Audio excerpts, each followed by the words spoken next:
Boa tarde, pessoal. Boa tarde, Boa tarde, Lucas. Tudo bem? tudo ótimo, senhor. Bem-vindos à nossa live na série Café com o Bonso. Já estou com a xícara aqui na mão, espero que vocês também, você também, Lucas. Hoje temos um tema bem relevante que é jornalismo político na Alemanha e no Brasil. E quem fala com muita autoridade sobre esse tema é nosso querido Lucas Zatoni, que já está conosco. Lucas, tudo bem? Como vai? Tudo ótimo, muito obrigado primeiramente por esse convite. Assim, eu recebo com muita felicidade o convite de vocês e estou aberto depois também para perguntas. A gente vai conversar bastante, espero esclarecer a dúvida tanto do senhor como das pessoas que estão acompanhando a gente. Tá. Muito obrigado por se disponibilizar para nós. Lucas, só para dizer umas palavras sobre você, você já aprendeu a língua desde bastante pequeno, né? Porque estudou no Colégio Cruzeiro, no Rio de Janeiro, que é uma dessas escolas públicas aqui de ensino alemão. E depois, como você manteve seu alemão em dia depois de sair do Colégio Cruzeiro? Sim, o meu interesse ele partiu totalmente sobre a língua desde o princípio, por gostar muito da língua, gostar muito da cultura. Minha mãe também já gostava da cultura há bastante tempo e eu mantenho no dia a dia, semanalmente, fazendo aula. Alemão é uma língua difícil, complicada, então, Sim. mas é muito gostosa. Então é uma língua assim que eu amo falar. Onde faz essa aula semanal? Eu faço pela internet, até mandar um abraço para o meu professor aqui, que me acompanha desde sempre, que é o Walter Feder. Além do Colégio Cruzeiro, eu estudei no Colégio Suíço, alemão também, aqui no Rio de Janeiro, o CIEI. E esse professor, o Walter Feder, me acompanha desde lá, eu tive aula com ele. E particularmente, toda semana eu tenho aula com ele, para manter a língua e ir melhorando cada vez mais. Ótimo. E esse conhecimento da língua ajudou você bastante, né, para ganhar aquela bolsa da qual a gente vai falar agora um pouco, né?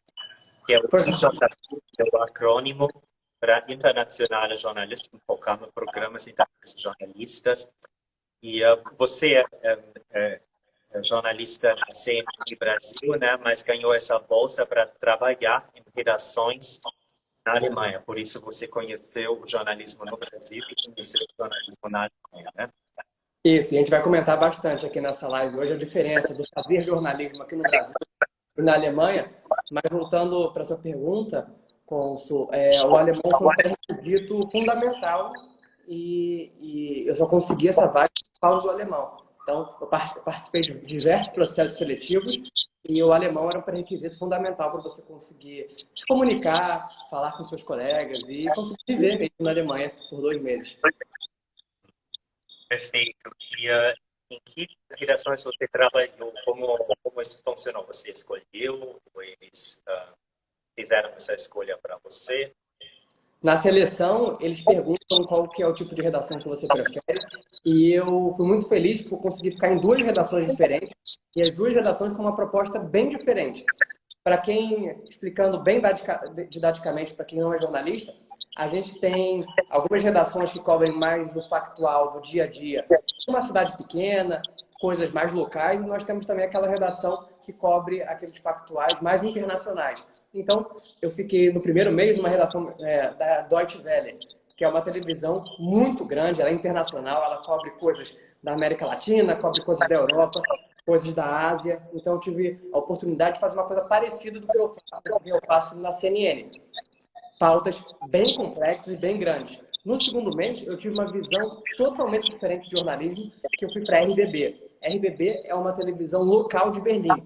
Ou seja, enquanto na Deutsche Welle a gente fala de guerra na Ucrânia, a gente fala de questões sociais aqui na América Latina, no RBB a gente está falando sobre um acidente de trânsito no centro de Berlim, nós estamos falando de um roubo no subúrbio de Berlim. Então, são jornalismos totalmente diferentes, cada um com a sua perspectiva e com o seu glamour diferente, digamos assim. É super legal, qualquer um dos dois.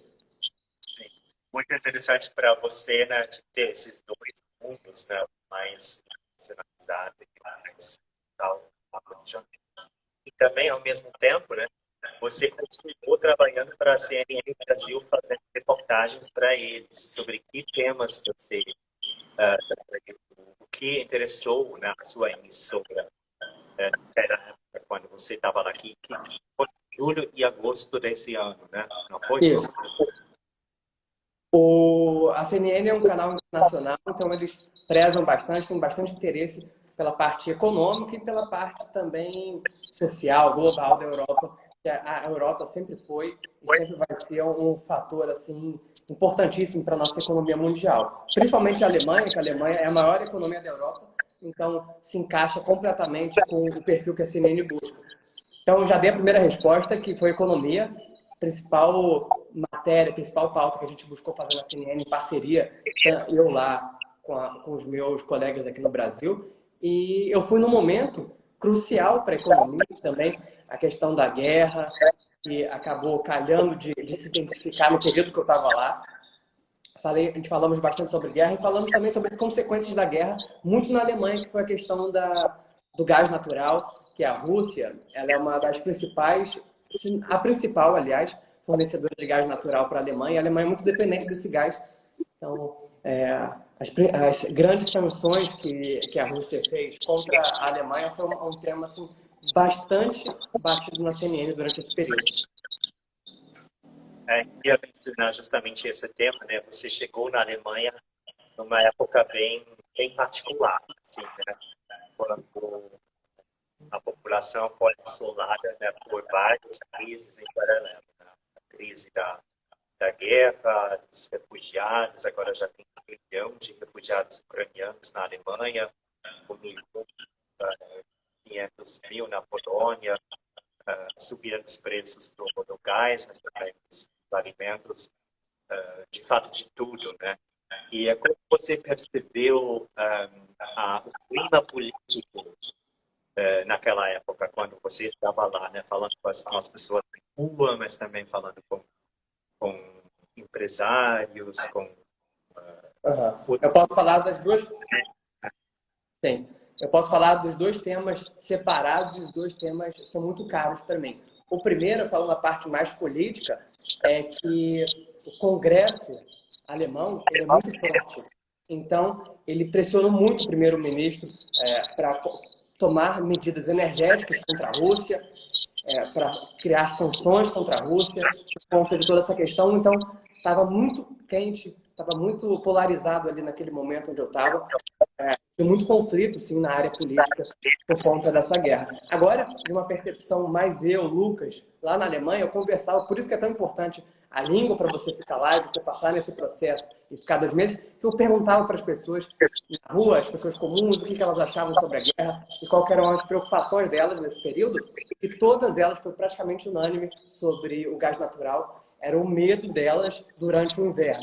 O inverno está começando agora na Europa, então a Alemanha, você pode me corrigir, sabe muito melhor que eu, que nos próximos meses, Berlim, ali principalmente, ficou muito gelado, então as pessoas realmente estavam com muito medo de possivelmente faltar gás natural. A gente está acompanhando as notícias que a Alemanha conseguiu um volume satisfatório de gás agora, mas todo mundo que eu conversava na rua tinha medo sobre um eventual desfecho maior sobre a guerra, quando que essa guerra ia acabar e também os impactos para os próprios alemães.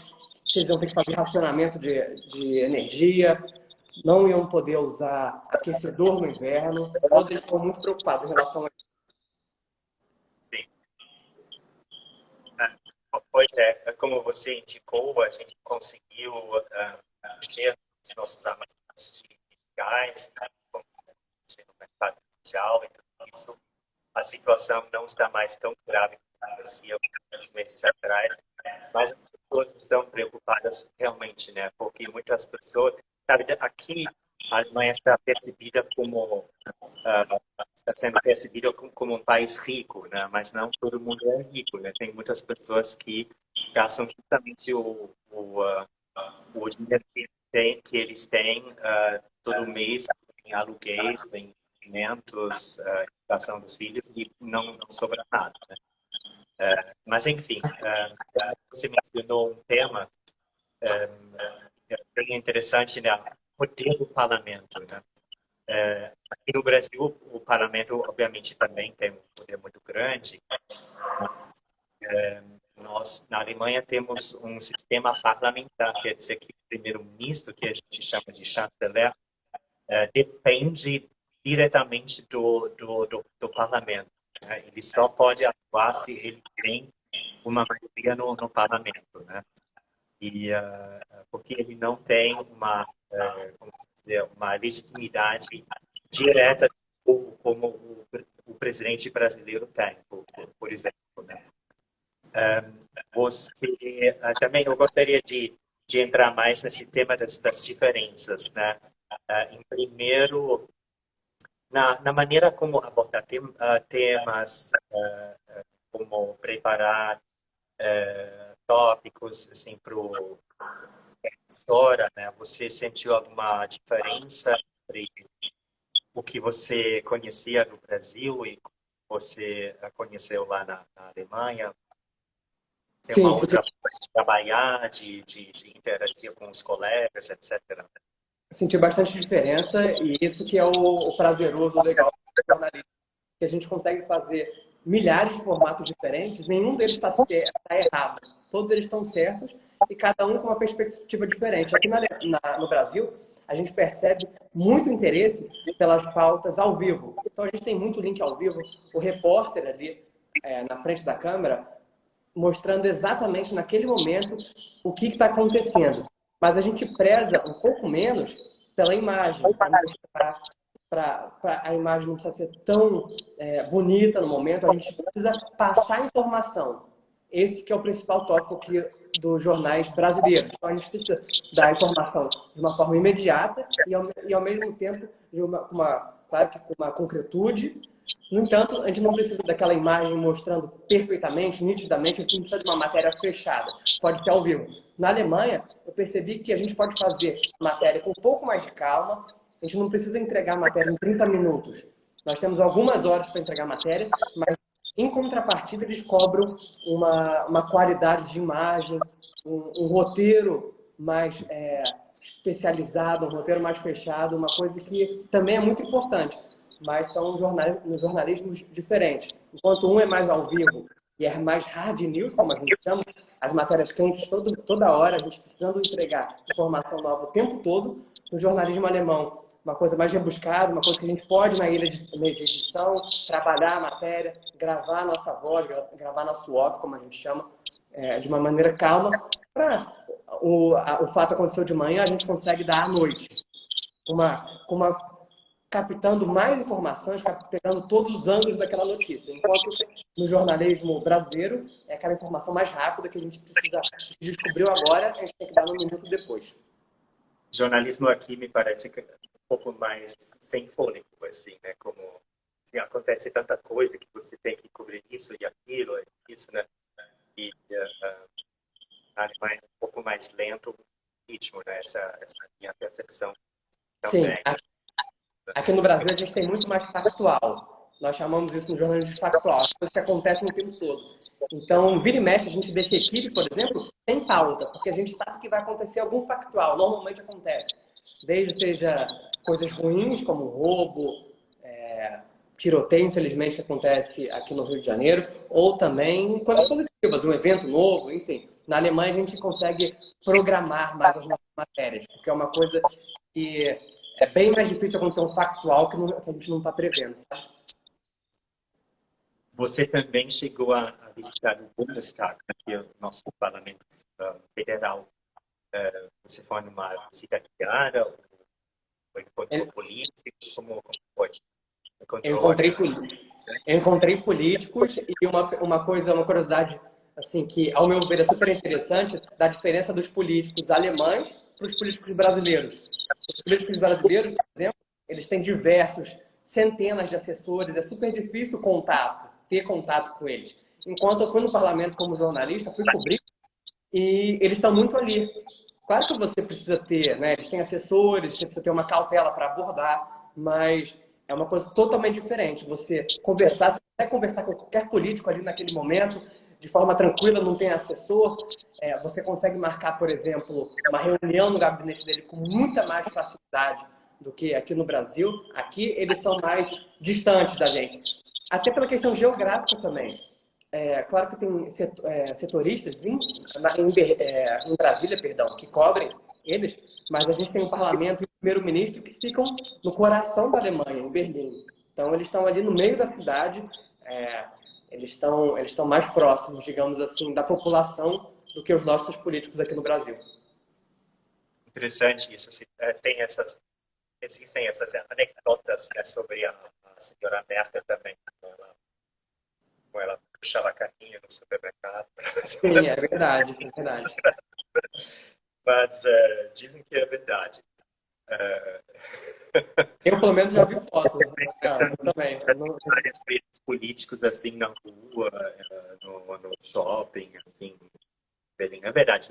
Não são essas figuras distantes, assim, e não tem gabinetes tão grandes, né? Normalmente eles têm 4, 5, 6 assessores, mas nada além disso, né?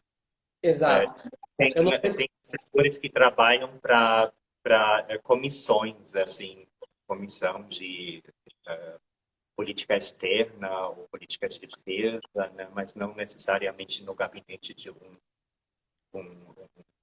político, né? Um deputado. Exatamente. Eu não sei se foi o momento que eu presenciei lá em Berlim, que realmente a guerra estava muito quente, eles estavam nervosos, então a gente, como jornalista, conseguiu ter bastante proximidade deles para perguntar tudo que a gente queria, tudo que a gente tinha interesse para perguntar sobre a guerra. Então, eles sempre davam coletiva e depois da coletiva também conversavam com a gente tinha um contato realmente mais próximo com eles. E você também falou com políticos de vários partidos, porque tem um leque de opiniões, né, sobre o que fazer com essa guerra e sobre o tamanho, né, do apoio para a Ucrânia, tudo isso, né? Sim, falei com políticos e partidos diferentes. Conversei com partidos políticos bem distintos, alguns com opiniões mais para a esquerda, né, mais sociais, outros mais visando a parte econômica. Claro que não só na Alemanha, não só no Brasil, em qualquer lugar do mundo, nós temos aqueles partidos radicais que acham que a Rússia está certa, que não apoiariam a Ucrânia. Isso a gente tem também, tanto na Alemanha como tem aqui no Brasil, em qualquer lugar. Mas a minha conversa que eu tive com os partidos, tanto de situação como de oposição também, claro que divergindo um pouco de opinião cada um deles, um mais focando na economia, outro focando mais na parte social dos alemães, todos eles tinham essa unanimidade de opinião, dizendo que a guerra tinha que acabar, que isso não é humanitário e apoiando a Ucrânia. Interessante. E na sua vida diária, assim, como você se movimentava na cidade? Você pegava o metrô, ou de bicicleta, como todo mundo costuma fazer? Eu fiquei encantado pelo transporte público de Berlim. É uma coisa, assim, surreal. Até hoje eu não consegui andar em todos os modais que tem. Porque, para quem está acompanhando a gente aqui e nunca foi a Berlim, lá eles têm ônibus tradicional, S-Bahn, U-Bahn, ou seja, tem metrô de superfície, tem metrô embaixo da terra, eles têm os trens que eles chamam lá também. Então, é tudo muito interligado. Não existe um lugar da cidade que você consiga chegar com o transporte público. Então, é super bem cuidado, é pontual. Então, parecia que estava num parque de diversões de verdade, andando pela cidade. Eu andava a pé também, gostava porque cada esquina que você vai em um país diferente, numa cidade diferente, você conhece alguma coisa da cultura do país, então perguntava muitas coisas para as pessoas e a gente já conversou, né, conversei com o senhor sobre a diferença também dos alemães para os brasileiros em relação a isso, a você conversar com pessoas que você não tem muita intimidade, mas eu, como um bom brasileiro, perguntava para as pessoas e todo mundo foi super receptivo comigo, claro que guardado as devidas proporções em relação a cada personalidade das pessoas, mas todo mundo foi muito simpático, me respondiam como que era a cultura, como que funcionava aquilo, e é uma experiência única. Eu nunca tive a oportunidade de fazer um intercâmbio e não imaginava que com 25 anos ia conseguir fazer. E o JP, o meu alemão que eu consegui praticar também ao consulado, todo mundo foi assim, parte fundamental nessa minha conquista. Só para acrescentar alguns fatos sobre esse IJP, Internacional de Jornalistas, programa, isso é uma organização, né, da mídia mesmo, né, que fazem esse programa de intercâmbio, né? As embaixadas e consulados ajudam eles para selecionar, né, os bolsistas, mas são emissoras, os jornais mesmos que organizam esse programa. E tem 120 jornalistas do mundo inteiro que ganham essa bolsa todo ano para trabalhar em redações na Alemanha. E muitas vezes, como você também, trabalham ao mesmo tempo como correspondentes da própria mídia do lugar onde eles vêm. E você conhecer algum lugar muito legal? Você teria alguma dica? Eu sou suspeito. Eu sou suspeito para falar, Consul, porque eu sou apaixonado pela Alemanha. Voltando na primeira pergunta que o senhor me fez, eu não tenho parente alemão, minha família não veio da Alemanha, não tenho nada relacionado com isso, mas com a Alemanha. Mas minha mãe, lá quando eu era pequeno, me colocou no colégio alemão. Então, desde lá eu comecei a desenvolver. Foi assim, uma semente plantada, sabe? Eu comecei a desenvolver esse amor pelo país. E é um lugar que é maravilhoso, ao meu ver. Berlim é um lugar assim que tem meu coração, amo para Berlim. E vou voltar, assim, quantas vezes eu tiver a oportunidade de voltar, vou voltar. E eu tive, claro que foi de uma causa péssima, que foi a guerra, mas uma consequência positiva para mim foi que a Alemanha desenvolveu no período da guerra um ticket especial para fomentar, né, para incentivar as pessoas a usarem o transporte público. Então, um ticket mensal que custava 80 euros para você andar na Alemanha toda, durante a guerra, eu paguei 9 euros. Então, foi num período que eu estava lá, que eu paguei 9 euros por mês e pude viajar pela Alemanha inteira. Então, eu conheci Dresden, que é um lugar maravilhoso, Hamburgo, que é um dos maiores portos do mundo. Então, fui visitar, as cargas saem de lá. Grande parte das cargas que chegam aqui no Rio de Janeiro, no Porto do Rio de Janeiro, ou em Santos também, grande parte vem do Porto de Hamburgo. Então, eu, como estava animado para ver isso, fiz o tour. Então, são lugares maravilhosos, tanto desde cidade grande, como é Hamburgo e Berlim, como cidades pequenas também. Bremen é um lugar pequeno, mas lindo.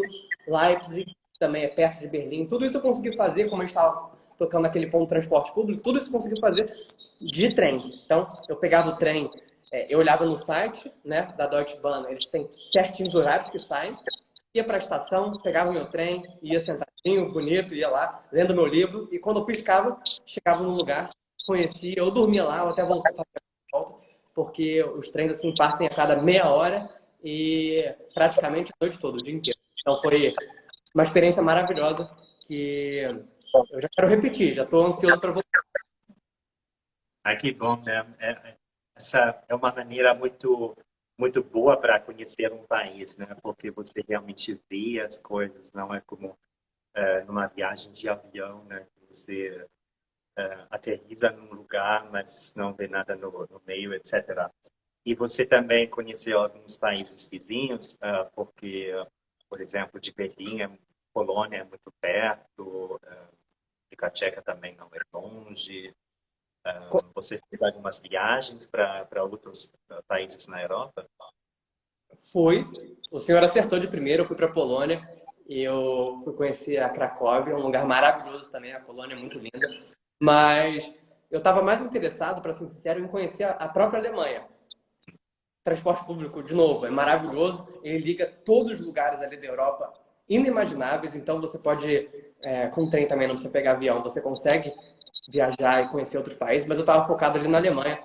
Eu viajei desde o norte até o sul da Alemanha e em outros países eu fui para Cracóvia. Então eu peguei um trem, saindo de Berlim, fui até a divisa praticamente, aí depois peguei um ônibus. Foi super legal, foi um passeio muito legal. E era turista, tanto na Alemanha como na Polônia, mas chegava lá na Polônia, conversava com as pessoas, falava que eu estava ficando um período na Alemanha, todo mundo achava super legal, conversava as diferenças culturais, como que era, se eu estava gostando da Europa. Então todo mundo foi super receptivo comigo.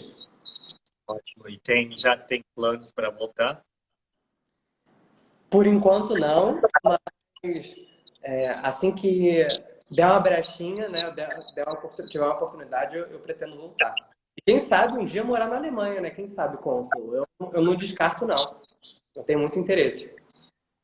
A nossa porta está aberta, né? E, enfim, mas esquecemos alguma coisa sobre o IJP, se não teria só mais uma pergunta para você. Será, será que podemos confiar que o Brasil vai ganhar o hexacampeonato? Eu espero, eu tô aqui torcendo. Antes de entrar na live, eu estava acompanhando, torcendo aqui, como todos os brasileiros, né? Esperando, e no finalzinho a gente conseguiu fazer aquele gol. Eu Eu acho já que vou... já está indo no caminho certo para vocês, né? Mas deixa eu ver, né? A Virginia que está comigo aqui, ela, ela selecionou alguns comentários de usuários. Muitos elogios para você, grande Luca Giannone, grande referência no jornalismo. O Patrick diz, Gabriela Legatti também achou muito legal o que você falou sobre as diferenças do jornalismo nos dois países. E, enfim, é isso. Mas eu espero que a gente possa continuar, né, a nossa conversa daqui em breve.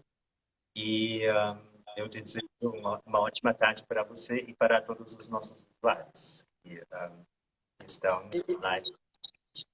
Igualmente, eu agradeço muito a oportunidade, eu estou sempre aberto para a Alemanha, para o consulado, sempre que vocês precisarem de mim, lives, eu tô sempre aberto a qualquer trabalho que vocês precisarem. E agradeço aí a presença de todo mundo também. E muito obrigado pela oportunidade. Muito legal, muito obrigado, Lucas. Um abraço e até uma próxima vez. Um abraço.